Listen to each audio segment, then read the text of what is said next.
ഹൈസ്കൂളുകളിൽ പഠനസമയം അരമണിക്കൂർ കൂട്ടി നിശ്ചയിച്ച് പൊതുവിദ്യാഭ്യാസ വകുപ്പ് ഉത്തരവിറക്കി. 8, 9, 10 ക്ലാസുകൾക്ക് രാവിലെ 9:45 മുതൽ 4:15 വരെയായിരിക്കും ക്ലാസുകൾ. സംസ്ഥാനത്തെ സർക്കാർ എയ്ഡഡ്, അംഗീകൃത, അൺഎയ്ഡഡ് ഹൈസ്കൂളുകളിൽ വെള്ളിയാഴ്ച ഒഴികെയുള്ള പ്രവൃത്തി ദിനങ്ങളിൽ 30 മിനിറ്റ് അധിക പ്രവൃത്തി സമയമാണ് നിശ്ചയിച്ചിട്ടുള്ളത്. 8 പീരീഡുകൾക്കുള്ള സമയമാണ് നിശ്ചയിച്ചത്.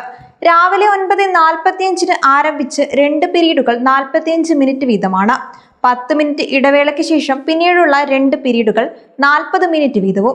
ഉച്ചയ്ക്ക് 60 മിനിറ്റ് ഇടവേളയ്ക്ക് ശേഷം 40 മിനിറ്റ് വീതമുള്ള 2 പീരീഡുകൾ.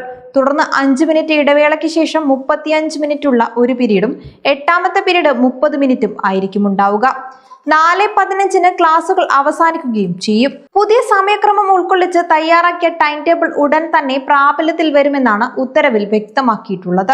കൂടുതൽ പഠന സമയം ഉറപ്പാക്കുന്നതിന്റെ ഭാഗമായാണ് കേരള വിദ്യാഭ്യാസ ചട്ടത്തിൽ നിർദ്ദേശിക്കുന്ന രീതിയിൽ 220 പ്രവൃത്തി ദിനങ്ങൾ ആക്കിയിരിക്കുന്നത്.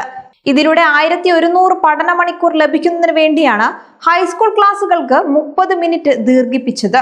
ഹൈസ്കൂൾ വിഭാഗത്തിലും UP വിഭാഗത്തിലും അധിക പ്രവൃത്തി ദിനങ്ങൾ ഉണ്ടാകും. UP വിഭാഗത്തിന് അധ്യയന വർഷം 2 ശനിയാഴ്ചകളിൽ അധിക പ്രവൃത്തി ദിനം ഉണ്ടാവുകയും ചെയ്യും. ഹൈസ്കൂൾ വിഭാഗത്തിനാകട്ടെ 6 ശനിയാഴ്ചകളിലുമാണ് അധിക പ്രവൃത്തി ദിനം ഉണ്ടാവുക.